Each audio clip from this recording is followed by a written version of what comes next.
watching KMBC TV Channel 9, Kansas City. And this is KMBC 9 News at 10 with Peggy Bright and Mike Walter. Dave Stewart Sports and weather with Drew Dimmel. Good evening. Mike is off tonight. Will they keep on trucking after midnight tonight? For several days now, the nation's truck drivers have been talking about a strike that could tie up the goods we buy every day.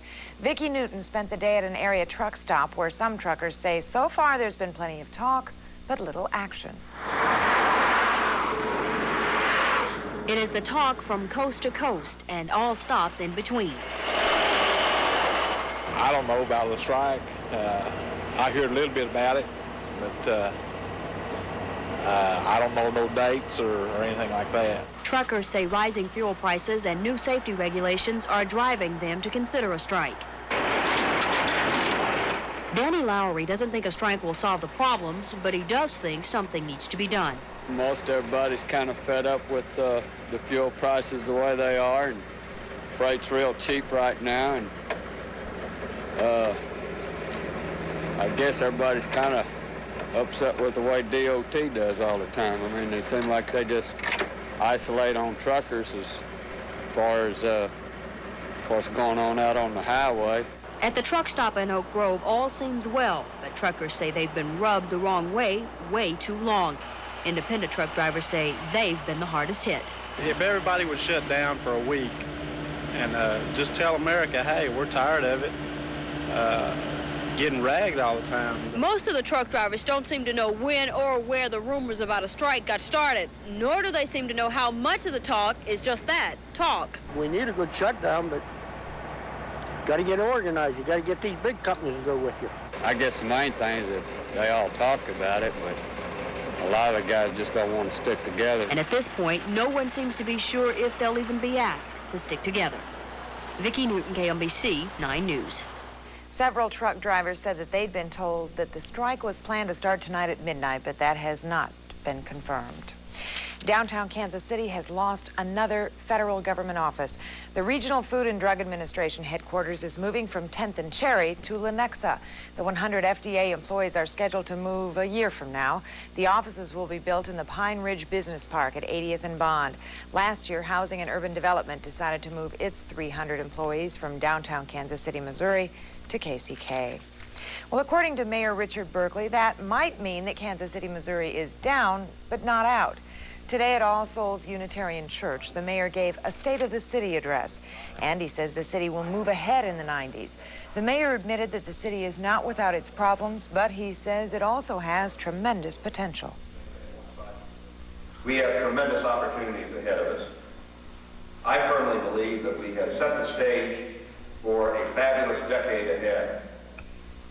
Much has been accomplished, but there's much that we haven't done yet. The mayor also devoted some of his speech to the Bartle Hall tax. That's the proposed hotel, motel, restaurant tax. That vote is coming up on February 6th. Taxes are also on the minds of Republicans meeting for Kansas Day celebrations in Topeka. Governor Mike Hayden told the group that the reappraisal controversy could give him trouble in his upcoming re-election campaign. But Hayden said if the GOP members in the state stand united, they cannot be defeated. One of the governor's weapons may be Proposition 13. It's a proposed constitutional amendment calling for a lid on local property taxes. Hayden is scheduled to unveil the proposed amendment on Wednesday. Investigators still don't know yet who started yesterday's fire at the Wyandotte County Jail. Inmates had been complaining about conditions, and they allegedly set the fire to draw attention. 11 prisoners were checked out at local hospitals for smoke inhalation, then released. The jail is back to normal today. In a couple of weeks, the inmates will be moving here, the new jail. Wyandotte County taxpayers got a first-hand look at what's called the Justice Complex today. It'll house about 350 prisoners. This was a tour and an open house today, and it took visitors through the cells, recreation areas, and dining facilities. Delta officials don't know why smoke filled a Boeing 727 in Tampa today. The plane was about to take off, but it was able to stop so the passengers could evacuate down chutes. Nobody was seriously hurt. This was the third time that the plane had tried to take off. Once the plane had to turn around in flight because of an oil warning light. The plane was on its way to New York. And today in New York, hundreds remembered the victims of Thursday's Avianca plane crash. The Mass was celebrated in Oyster Bay, New York. The crash killed 73 people and injured 86 others. Some thankful survivors are looking forward to getting out of the hospital as early as tomorrow, but at least 29 others remain in critical condition. This is an unhappy anniversary for American aviation. 4 years ago today, the Space Shuttle Challenger exploded. 6 astronauts died, including teacher Krista McAuliffe. The United States space program came to a screeching halt after the explosion. It took 2.5 years before another shuttle got off the ground. A change in store for Manuel Noriega tonight. We'll tell you what happened coming up, and a little bit later in sports, just how super the 49ers look today.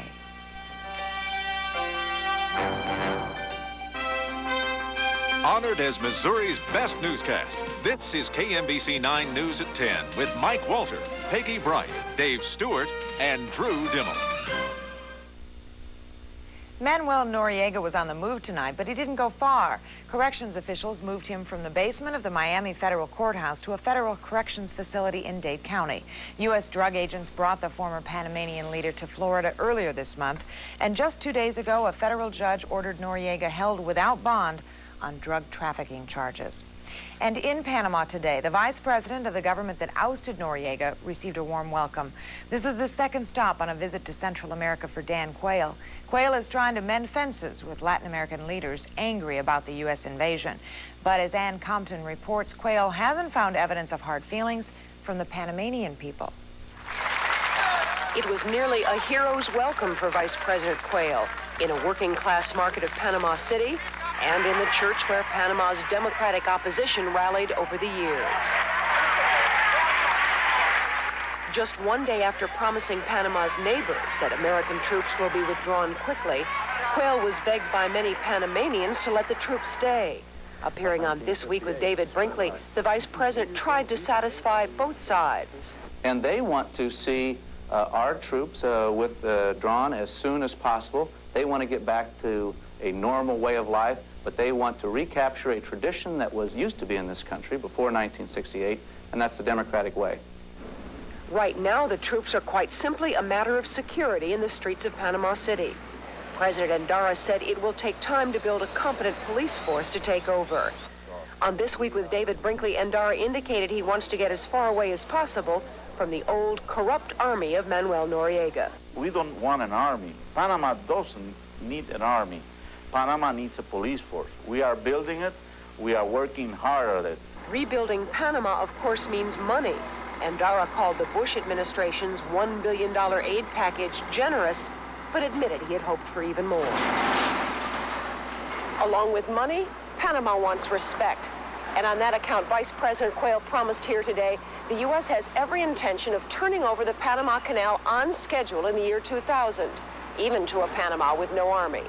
Late today, the Vice President took an inspection tour of the canal.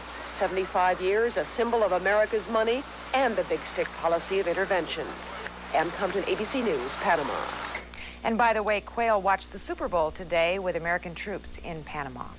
Exercise and fundraising combined today to create the 8th annual Groundhog Run. Have a great time. We'll see you at the finish line. About 1,500 runners signed up for the 10K run. It's held in the Hunt Midwest underground office facilities north of the river, and it benefits the Crippled Children's Nursery School. The school helps kids aged 2 through 6 by providing physical therapy, education, and social guidance. This run has raised more than $625,000 for the Crippled Children's Nursery. Just ahead in sports, what else can you say about the 49ers? Dave will try.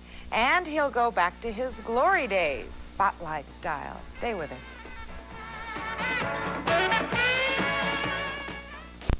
There is always so much hype that accompanies the Super Bowl. Oftentimes, the game just cannot live up to it. Most of the time, they're crummy. How would you like to be the guy that bought the 30-second commercials in the fourth quarter for $700,000? Lots of bucks. And everybody's going click, click, click, click about halftime. Yeah. What a game. Well, instead of the national anthem, taps would have been more appropriate. I mean, Denver was dead meat from the beginning. Bronco burgers for everybody. San Francisco became the first NFL team to defend its title in a decade in a blowout, 55-10.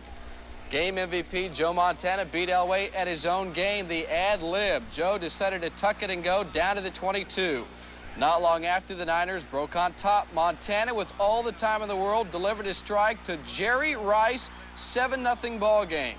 Denver answered with a field goal. Then came the second of 8 San Fran touchdowns to Brent Jones, 13-3 when the kick failed. The fatal blow came just before intermission. Montana bought some time with a pump fake. Rice got behind the coverage, and forget it, 38-yard touchdown, 27-3 at the break. That's when George Toma checked the field to make sure Denver wasn't running uphill.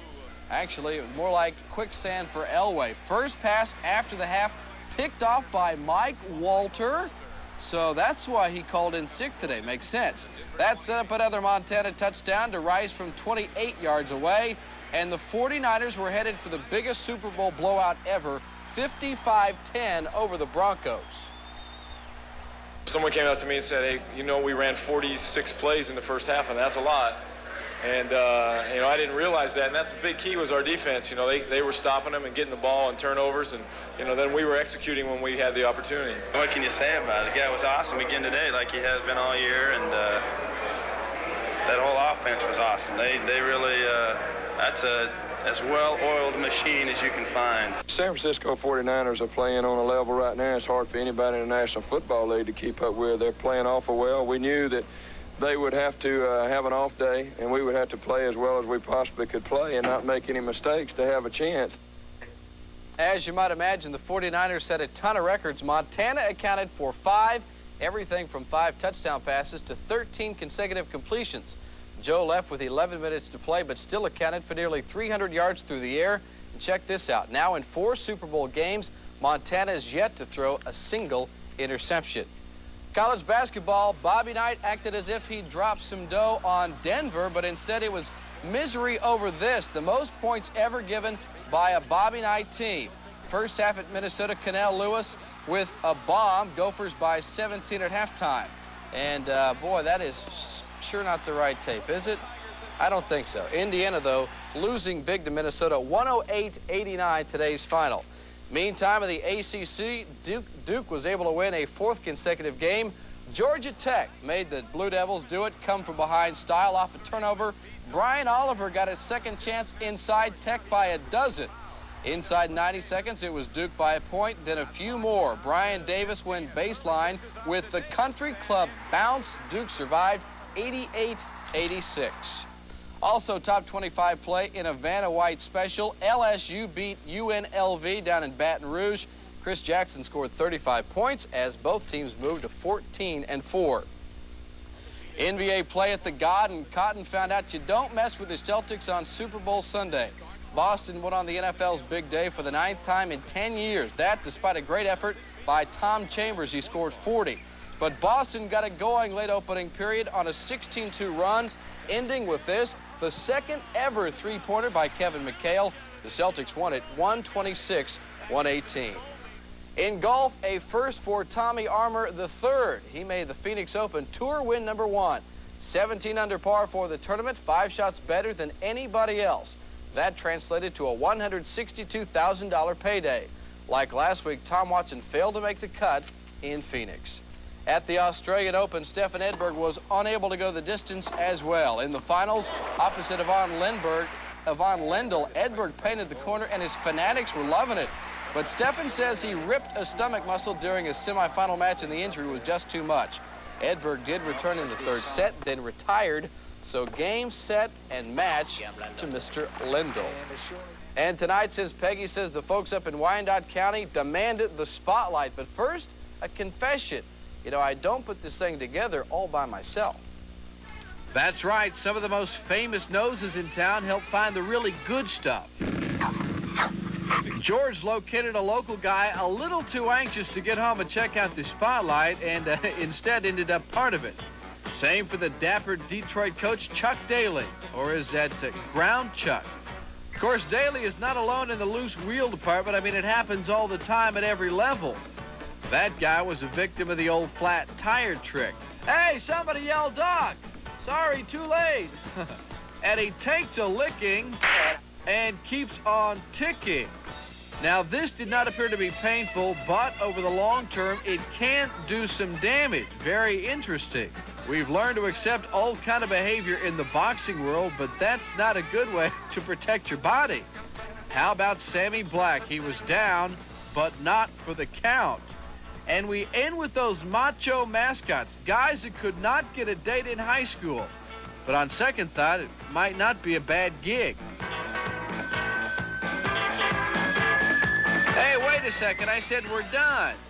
Well, if you're going to beg, here's a Spotlight Encore. All right, let's do a Dream Week 89 flashback. Yours truly was pretty close to perfect. Right, Coach? Couldn't catch, couldn't run, struck out every other time. It was a toss-up between him and Don Fortune, who was the worst player down here last year. Don who? No, don't think I know it. Stewart hits the ball down to the right side. Fortune picks it up, rifles it off his hip. Didn't even try to throw him out. He just decided to go ahead and try to shoot him. And on to the big finish. Down court for the jam and kaboom! I kind of like it. I like it. People have asked me why I didn't go back to Dream Week. One of the reasons, I can only pick my arm up about this high this year. I haven't totally recovered. Did a little bit too much last year. But you liked it. You Oh, had it a was great fun. time. Next Yeah. year, I'll be ready next year. I'll go back to Florida. All right, we're looking forward to it. Dave, thanks. You bet. Well, are we heading back to January-type weather for Monday? Drew will fill us in next.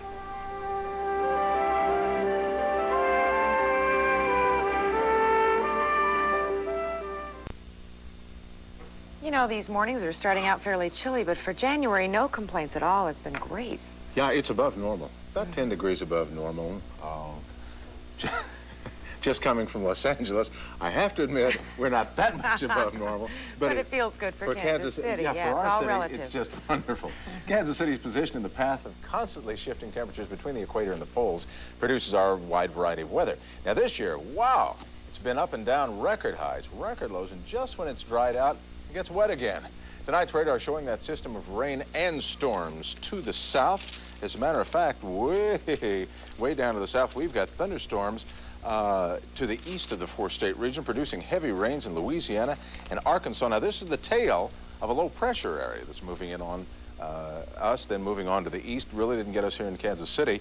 And in its wake, the succession of these are going to follow, each about 2 days after the other one. The high pressure to our north kept cool air and clear skies over our town today. Right now, temperatures outside showing 32 degrees, calm winds, humidity 29%.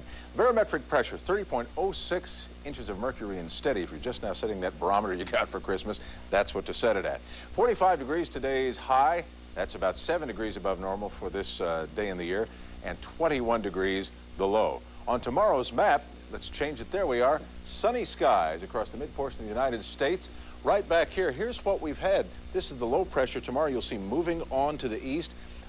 Showers to the south, thunder showers down to the south, and snow up as high as New England for tomorrow. That'll move very slowly on out into the Atlantic. Behind me, the next weather maker, a nice cold front moving our direction, and we'll see probably snow, or rather rain, not before Wednesday, if we get it then. We're looking for that to move through the central portion of the country and bring us some rain then, and then 2 days later on Friday, should see some more rain. Temperatures tomorrow, 20 degrees up along the northern part of the country, 80s down in Florida. Across our part of the country, 40s, 50s. That's nice for this time of the year. Iowa showing the coolest temperatures probably for tomorrow. 40 degrees in Des Moines for tomorrow.